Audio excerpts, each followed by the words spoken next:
Okay, good morning, everybody. Not sure what's going on.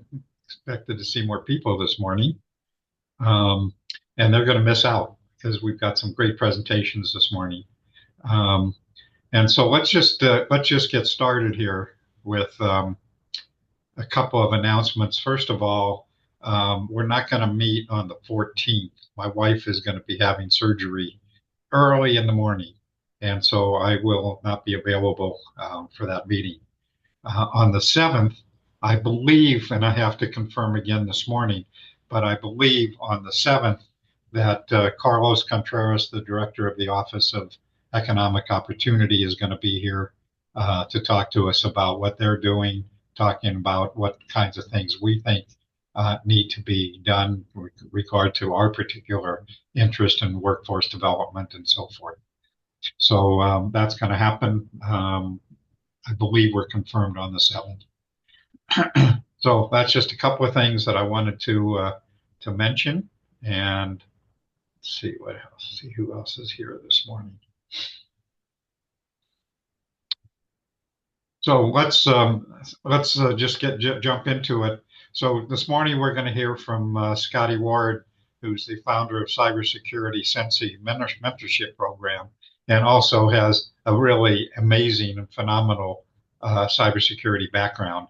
And so we're going to hear from him in just a little bit, and then from Brian Daly, who most of you know. Brian's been a pretty regular attendee at our meetings.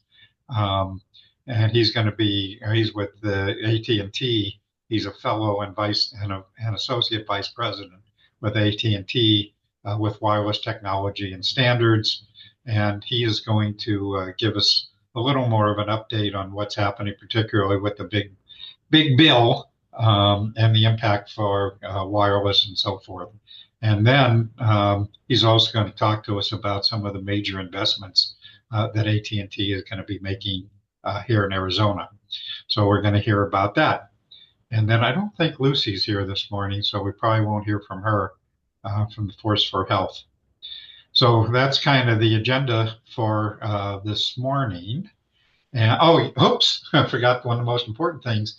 As Kelly Crucy is back, as you heard earlier, she's back from her trips and is also not being silent, sort of silent still about what's happening with the broadband office and so forth.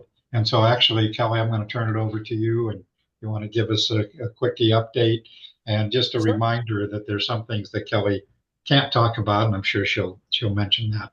So, with that, Sure. Kelly, I'm going to turn it over to you. Great. Thank you, Steve. First, is it okay if I share my screen? Absolutely. Okay, I will great. stop So, sharing. good There you morning, go. everyone. Steve said I'm Kelly Crucy, the Community Engagement Manager for the State Broadband Office. And as always, my biggest challenge is speaking and navigating the screen at the same time. So, we're going to do this. It's a good thing I'm not chewing gum. All right. So, you should be seeing my website that has the bead screen. Is that correct? Yes. Okay, Yep. perfect. Great. All right. So I've got this, and then also I'm gonna pop open this. It's an email. Do you see the with the Commerce Authority logo at the top? Is that what you see? Yep. Okay, perfect. Sometimes I don't share the right thing. So, some updates from our office. We have been dark for a little bit, not attending this meeting because we were in the benefit of the bargain round. The application window was open for 2 weeks, and that did close last week. So, some updates on that. Number one, Tuesday of this week, we sent out an email with some updates. If you did not receive this email that I'm showing on the screen, it was sent Tuesday at 2:07 p.m., so around that time frame. You could search for benefit of the bargain in your email. If you did not get that, just plug your email into the chat. I'll forward it to you, get you added on our list. And I will always put this disclaimer out. The email system we use, I frequently go through to check to see who is opted out, and I will check with people. So for instance, I know there's a couple people on this call today where I emailed yesterday saying, hey, I noticed you're opted out. And the response is, I didn't do that. So not sure how that's happening. I'm keeping an eye on it, but if you ever don't get anything, just let me know and I'll get it fixed right away. So this email, like I said, was sent Tuesday, and it does have some of the details at a high level as far as what happened. So 2 weeks benefit of the bargain was open, closed last Tuesday at 4 p.m. Mountain Standard Time.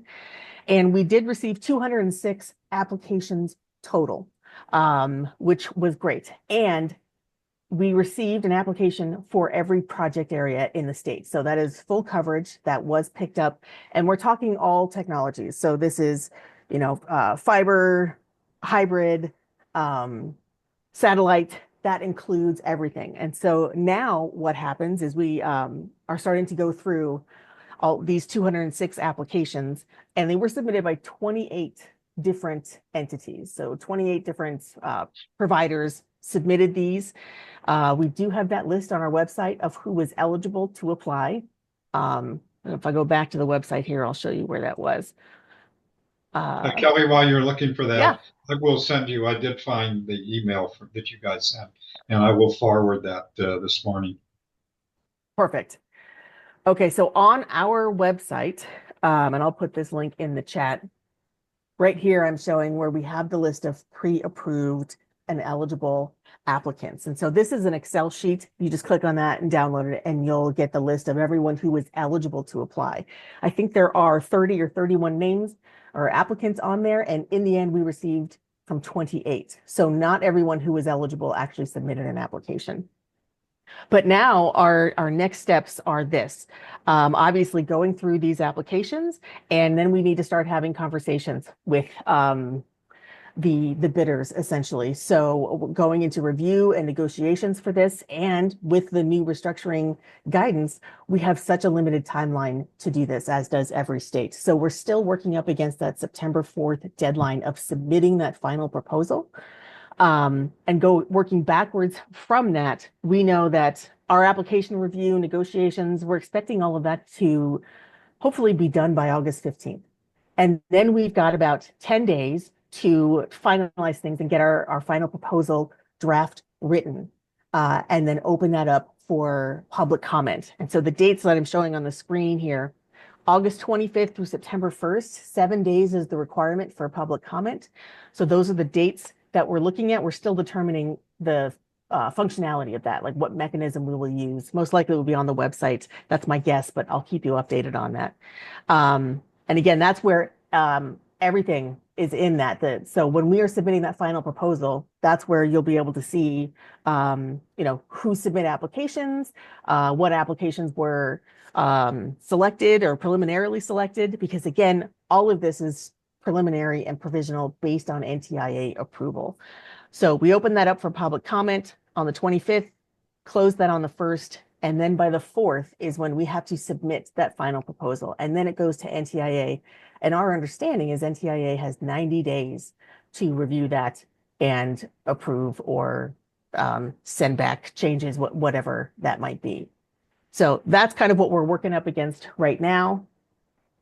And I can see there's some stuff here in the chat. Let me take a look. So I see Michelle's question, are you experiencing the same thing as other states? Lots of satellite provider bids. We did get satellite provider bids like other states. You'll be able to see the actual details for that public comment, because we are right now, I know you all know this, and I'm sorry to be a broken record, in the process of still reviewing applications, going into negotiations, all of this. I can't speak specifically, but yes, we did receive satellite bids. I will add Joe to the list, and then I can see Randy put in discussion of bids in other states. So yes, other states are putting out our information. There's details being shared, and you can see that in other states there have been a lot of satellite bids. So I'll leave it at that. But I think ultimately that's the update from the office. And I will continue to come when I am able and provide more updates, and definitely more updates on that public comment, because we're excited for people to actually be able to see, what's been going on and what things are shaping up like. I see a hand. Go ahead, Randy. Randy, you've got a question? Yeah. No, thank you, Kelly. And I know this is a really tough and blindingly busy period for anyone in a state broadband office. One thing that I was interested in is that I know some states have started to release some of the stuff but it sort of varies by state. Are you, and it sounds like, whatever Arizona releases, you'll announce it, right? Right. But is it, are you aware of other states that have released stuff, or what do you see because I think even just getting a glimpse of what's been bid, even before there's been any kind of award decision is interesting. What's the sentiment around that, either in Arizona or in other state broadband offices that you've seen? Yeah, so number one, the state broadband directors, they all have kind of their own channel and they speak a lot and share details with each other. Other states, have shared details. Like I just saw some emails yesterday and I can't remember what states it was, but I was like, oh, interesting. I wonder like how they're sharing that information. I know with Arizona and the Arizona Commerce Authority, we have very strict procurement guidelines where we can't speak of any applicants or speak with applicants. Like during the application window. And then once that window closes, now we're still in that procurement timeline trying to finalize things. So we, have very, like I said, tight restrictions on what we can and cannot share. So until that public comment comes out, we can't share many details. And that's just based off the Arizona Commerce Authority, our procurement guidelines that are somewhat similar to what the state guidelines are. So I think the state guidelines have a certain level of confidentiality and constraints. And I think on top of that, Arizona Commerce Authority adds more. All to say that I feel like I'm always a broken record where I can't quite share details yet, but it is coming. Good, thanks. Thanks to Kelly. Any other questions for Kelly? Okay, thanks, Kelly. Glad to have you I will back. stop sharing. Thank you. Appreciate it. Thanks, everyone. Glad that you had a nice break and a nice trip. Thanks. Okay. Mala, do you want to give us a quick update on what you know about what's happening federal level, state level, et cetera?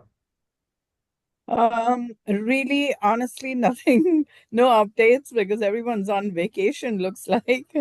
Really? Right. And the focus at the state is on a different sort of files, not anything to do with the E-rate or broadband now.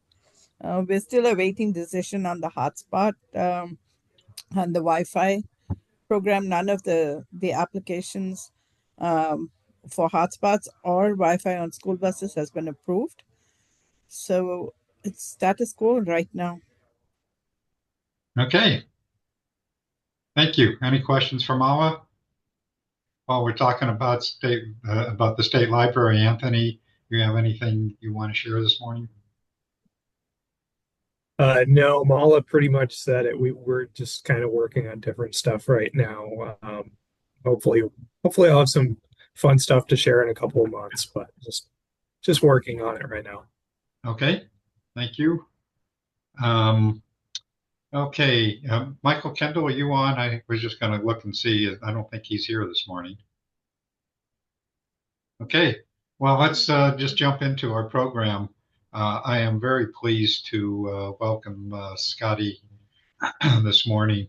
I had a great conversation.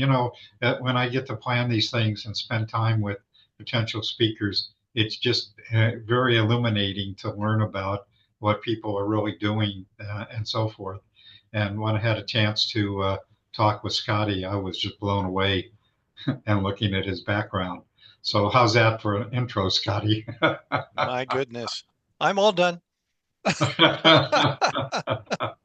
So I'm not going to go through your background, Scotty, but if you could just give a quick highlight and then, talk about, what the work you're doing and so forth. So with that, I'm going to just turn it over to you. Okay, thank you, Steve. I'm sharing my screen. Please don't think this is me trying to grandstand. It's really not the case, but just a little bit about me. My number one claim to fame, and I think I may have shared this with the group before, but I was the IT program manager for the Secretary of Defense and his executive offices on 9/11. I was in the Pentagon with my team on 9/11, supporting Donald Rumsfeld and his team that day. We learned a lot about continuity of operations, resilience, reconstitution firsthand. And I can tell you, as the risk manager, if you've ever done risk management, you're supposed to do a risk roster. Well, I can tell you, nowhere in our risk roster did we have an entry that said someone's going to fly a plane into our building. So just that's risk management humor there. So I spoke with Steve about coming and addressing the group. Mainly, it's because I and my teams are resources. If anyone is interested, if you aren't interested directly, it's quite possible your nieces and nephews would be. So I'm going to talk about this stuff you see on the far right, which is the NICE cybersecurity career ambassadors program, and then on the left about the mentorship program that I founded 5 years ago. So the NICE Cybersecurity Career Ambassadors program was put together by the National Institutes of Science and Technology to try and help increase awareness and support for cybersecurity. The main reason is they noticed, just like I did years ago, that there was this great big thing called the skills gap. And they wanted to try and help increase people's interest. But to start with interest, you have to start with awareness. So they put together this cybersecurity career ambassadors group, and we're 100% volunteer. It started with a community of interest, and then it has boiled down to the career ambassadors. And we're basically just people who are enthusiastic about cybersecurity, share about it, talk about it. Let me go to the next slide.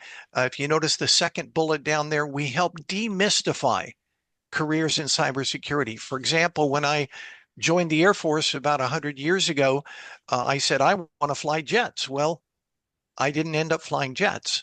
A lot of people think that cybersecurity is you on the keyboard, slugging it out with the bad guys.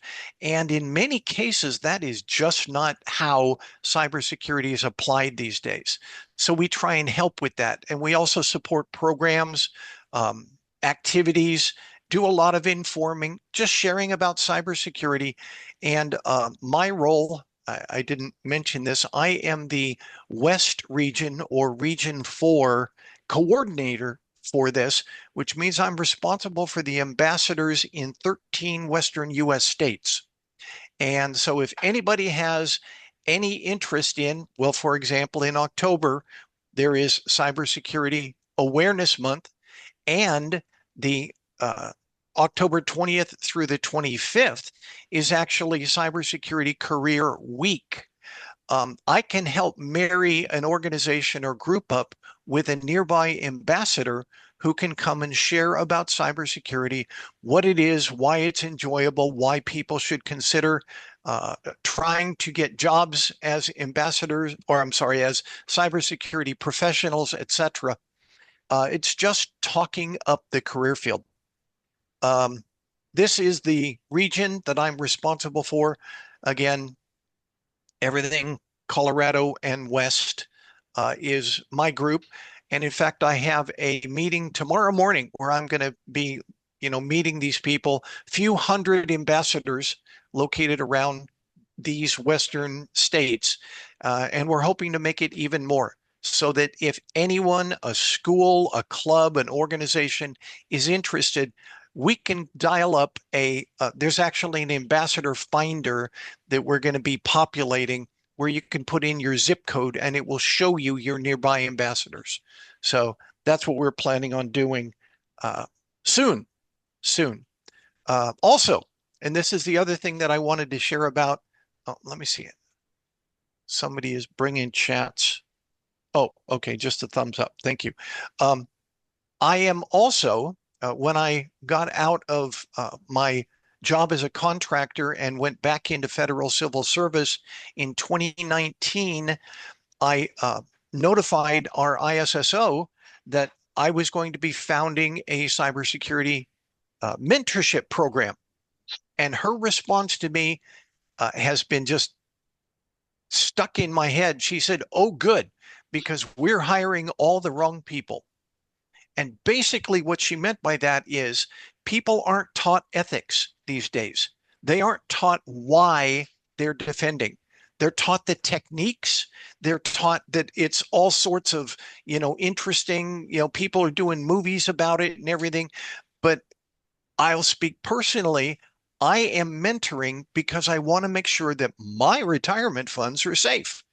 I want the right people pushing the buttons on my retirement funds and my Social Security, etc. So just the thing that started Cybersecurity Sensei was a desire to help fill that skills gap, or at least help in the way I could. Our mentorship program specifically focuses on ethics. We do have a published code of ethics. We have no minimum or age experience because everything's online. In other words, I have had mentees as young as 14 and as old as a woman in her 60s. So we are available to anyone that's interested. We have live Saturday morning webinars every Saturday. We've been doing it for almost 290 weeks now, straight. Every Saturday, live webinars. They're held at 8 a.m. Eastern Time. The reason for that is we're on 3 continents, and I have mentees in India and Europe and Finland, the UK that I have to accommodate as well. And it's late in the afternoon for them as well. So Hey, we do have Scotty, our, yeah, if I can interrupt, if you would send me that information, I sure, will make sure that we get that out to our people who may happy to. very well be interested. I'll send you this deck when we're done, Steve. Okay. So we have an email list, a very active Facebook group, over 150 or around 150 YouTube videos. And the main thing that we do, instead of tools and, here's the latest thing that's going on, I teach them to think like they're supervisors. The reason is I've been there. I know what goes on in the minds of the people that are running these organizations. Having hired CISOs, having hired security teams, I'm aware of their approach. And we approach everything from the viewpoint of business risk, bottom line, and lessons learned. Not here's the latest fun tool you can try. It is very unique in our organization, in this career field. I haven't found anybody that has the same approach, and I'm pretty proud about it. In addition, you can't get a job without experience. You can't get experience without a job. Well, I've found a way to do it. It's called our incident response team, where you can get experience as an incident response analyst without having to be hired. And I'll spare the secret for somebody that's interested, but to date, our incident response team has logged over 3,500 incidents worldwide. We've logged them, reported them to the authorities for enforcement, or corporate authorities for things like brand protection, where you get the little notice that says your Amazon Prime membership is due for renewal, and it's not. Those sorts of things. So that's what our incident response team does, gives them month-to-month experience as volunteers. They can help today. Next, this is, as you're looking at it, if you look down on the bottom left, this would be a resume of a lot of these people that are coming out of college with a cybersecurity degree. I've got a degree, I've got a couple certifications, hire me. And then you look to the right, I am an incident response analyst. I've got the degree, I've got the certifications, but I'm also functioning as an incident response analyst, and here's my experience. Who would you hire? We have a speakers bureau where all of the decks that I use and the decks that our team puts together are available for anyone on the team to share. Mostly they're cyber safety topics. The latest one I'm doing is related to quishing, QR code hijacking. And I'm putting that one together for our team as well. And I make them available so that they can help educate people in their spheres of influence. And again, to get experience. We also have a tech team for publishing, and we publish what we call our cyber safety nibbles. This is what the the original nibbles looks like that you see on the bottom left. It's just a handout, 15 things you can do today free that will make you safer online. And we distribute them for no charge. On the right, you see one graphic. We have all 15 of these in JPEG format, so you can drop them onto your web page. You can drop them into your newsletter, etc. And it just says courtesy of the Cybersecurity Sensei tech team. So that's kind of fun. So this is the last slide. I'm all done, but these are some of my contact methods. My email is itsrhetorical@gmail. You can find me on LinkedIn. I was an early adopter, so I'm Scotty Ward. No 96, 98 or anything like that. I'm just Scotty Ward.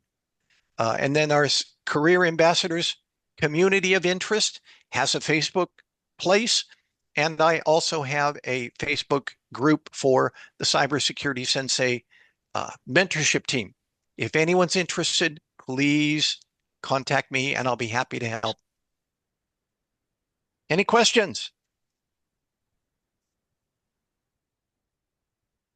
Questions for Scotty? Going once, going twice. Well, Scotty, thank you for presenting this morning. Thank you, Steve. Again, I think I want to talk with you about how we do some other follow-up. As you know, I do send out the information about the presenters after the meeting, but I think I want to figure out how to share some other information about how to connect with all the resources that you just shared this morning, because I think it's really important. Hey, I did have a question. I was double muted. Scotty, what I wanted to ask is, with the Tony, could you cybersecurity. introduce yourself, please? Oh, sorry, Tony Conover, Conover Industries over in McNeil, Arizona. Uh, I wanted to ask, which audit standards do you follow with cybersecurity, like based off of your standards? Like, is it ISO or is it what's the other one? NIST. NIST. Yeah, NIST. Yeah, there you go. I do not follow any audit standards. I am a mentorship program. The NIST ambassadors obviously follow NIST, but again, this is awareness more than it is compliance. Okay. We're there to help encourage and help people connect to resources more so than trying to run or operate or found cybersecurity operations groups. Okay. No, it makes sense. Okay. Thank you. Sure. So, Tony, while you're at it, you do a little bit of cybersecurity yourself, if I'm not mistaken. Yes, I do. And that's why. So I will be reaching out to Scotty at some point. Because it is cybersecurity is such a if people knew better, I mean, like there's a lot of things you just shouldn't be doing on the internet anyway. So it'll be interesting to connect, and bringing that awareness is good for, especially for me, for kids and up and coming younger people, because you'd be surprised that they still don't understand that everything's permanent on the internet and their passwords need to be secure. So that's kind of why I was asking. Okay, thanks, Tony. Any other questions or comments for Scotty? Okay, well, thanks again, Scotty, for sharing with us, and that you've been attending our meetings fairly regularly, and we're glad to have you a part of this group. It's great to be part of it, Steve. Thank you. Okay, so let's move on to Brian. Brian Daly. Brian, why don't you introduce yourself quickly and kind of give us a quickie update both on what's happening with after the big bill. We did hear some of that last week, but just quickly, and then also, as I told you, we don't hear much from AT&T, and you guys got some big investments going on here in Arizona, so we want to hear we about do. that. So, Sure. so go ahead, Brian. Yeah, so let me just take a few minutes. I'll start with the big, beautiful bill and some of the spectrum areas in there. So there are what they looked at was some critical frequency bands that were looked by the Department of Defense that were, even though the FCC's spectrum uh, auction authority was restored through September 30th, 2034. There were some frequency bands that are, restricted from auction, and that includes the lower 3 gigahertz band, which is one of the prime bands for cellular use, as well as the 7.4 to 8.4 gigahertz band. And the reason being is there's a lot of military use of those bands. They were also looking at the repurposing of spectrum of about 800 megahertz of spectrum, 500 megahertz of federal spectrum in the 1.3 to 10.5 gigahertz range. The NTIA has to identify at least 200 megahertz within 2 years by 2027 that can be auctioned off, and an additional 200 megahertz within 4 years, so by 2029, and that the remaining spectrum to reach that 500 megahertz target has to be identified by NTIA within 4 years, so by 2029, and then auctioned off within 8 years by 2033. So that's a big chunk of spectrum that they're looking at for auctioning off. And there's also a number of additional studies that are being looked at. There's been funding appropriate through fiscal year 2034 to study the 2.7 to 2.9 gigahertz and 4.4 to 4.9 gigahertz, as well as in the 7 gigahertz band for potential repurposing from government and military use. So what's next? The FCC has to act swiftly on some of these, especially in reallocation of some of the bands. The executive branch is going to determine what specific bands and timelines for meeting those targets for the 500 megahertz as well as the 300 megahertz auctions. And the NTIA is expected to adopt a more expedited and less formal approach to identifying what spectrum can be used. So it's going to be interesting to see how they come up with repurposing some of these bands and what the auctions might be as we move forward over the next couple of years. Let me shift into AT&T. You probably saw some reports, like you said, AT&T is investing $1.1 billion in Arizona's telecommunications infrastructure, and that's really across a number of different aspects. First is the fiber network growth. You've probably heard about our acquisition of Lumen's mass market fiber assets, which a number of those do exist in Arizona. We also have partnerships like our joint venture with BlackRock to expand Gigapower beyond our traditional wireline territories. So we do also have an open fiber access initiative with Prime Fiber in Sun City and Peoria to support competitive broadband ecosystems. The 1.1 billion is focused on the fiber expansion, but also 5G deployment as well as public safety communications. We've got nearly 775 million invested in Phoenix, Mesa, and Chandler, and over 110 million in Tucson.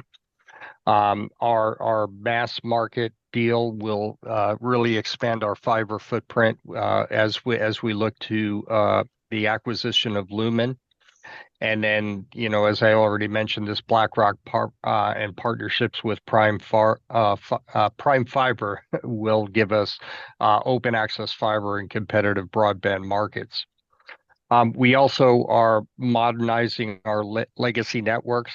We do have a planned retirement of our copper infrastructure by 2029, and that aligns with the federal broadband modernization initiative.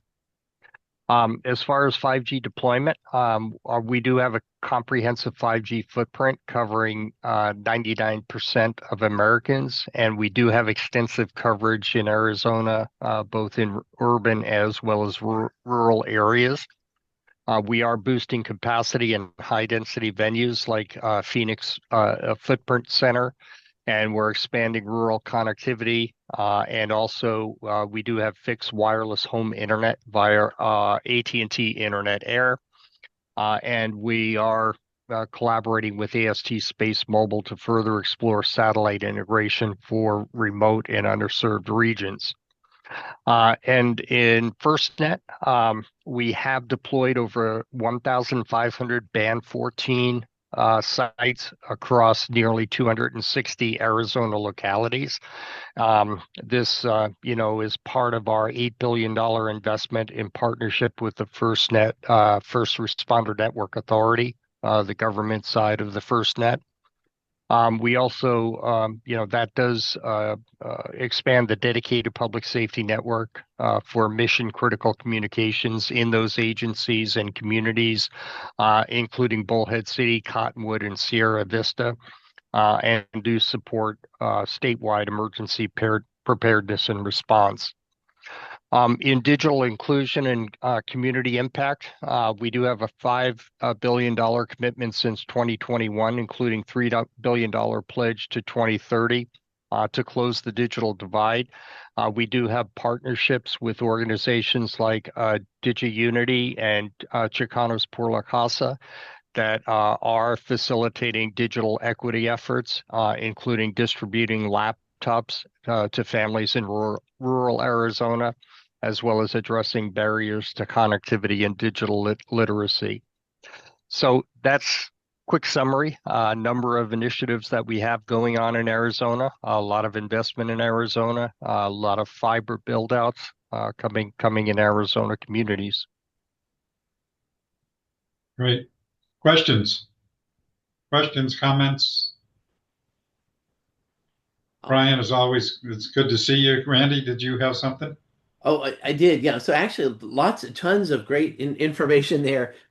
So maybe questions on a couple different areas. One is on your spectrum piece. I know the CBRS band is near and dear to a lot of people, and that's Sure. one of the areas that could be in play. So any specific thoughts on that? And then another, sort of unrelated question too is I know the Fiber Broadband Association has been enthusiastic about the return of immediate expensing as an accounting mechanism, and the FBA views that will kind of accelerate capital investment.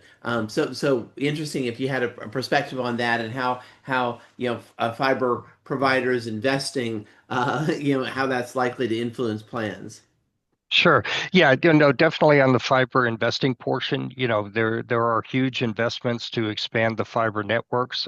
We have, have significant goals that we've made public, for our fiber footprint and expanding our fiber footprint and getting to more residences both within and outside of our footprint. So, definitely anything that can promote and expand investments in that area, is definitely supportive. As far as CBRS, yeah, that's a prime sweet spot as far as spectrum, and we're working very closely with the Commission and NTIA on looking at the whole CBRS band and how that could be purposed for both commercial as well as unlicensed services. So definitely an area of interest. Other questions for Brian? So Brian, I'm going to show my ignorance, and can you explain a little bit about what the function is for FCC versus NTIA? I mean, isn't the FCC would primarily be responsible for spectrum and spectrum auctions, or am I mistaken? No, you're correct. The FCC is responsible for the spectrum auctions. The NTIA is responsible, I guess I'd call it spectrum strategy. Okay, especially across government agencies and how spectrum could potentially be repurposed for other commercial uses. But yeah, the FCC is the one that license spectrum and holds the spectrum auctions. But NTIA is more involved in the strategic aspects of spectrum strategy. Good, thank you. Molly, you Yeah, have, and yeah, I'm sorry, go just ahead. see. Yeah, I can share a summary. I'll provide that for you, Steve, and you can certainly distribute it. That'd be great. I appreciate that. And any other questions for Brian? Okay. So are there any other announcements or anything that Yeah, people want to share this morning? yeah, I'm sorry, see, go ahead. I'll put my contact information in the chat. There was just a question for that. Yeah. And of course, I'll share that also with my newsletter. So I was thinking that maybe while I tentatively have the director of the Office of Economic Opportunity scheduled next week, but I think I might postpone him for a couple of weeks because people are on vacation, and I really don't want people to miss his presentation also. So we will be meeting next week, but we will not meet on the 14th. So I just wanted to remind you about that. Are there any other announcements that people have? If not, we might be done early today. Going once, going twice. Well, I'm going to stop recording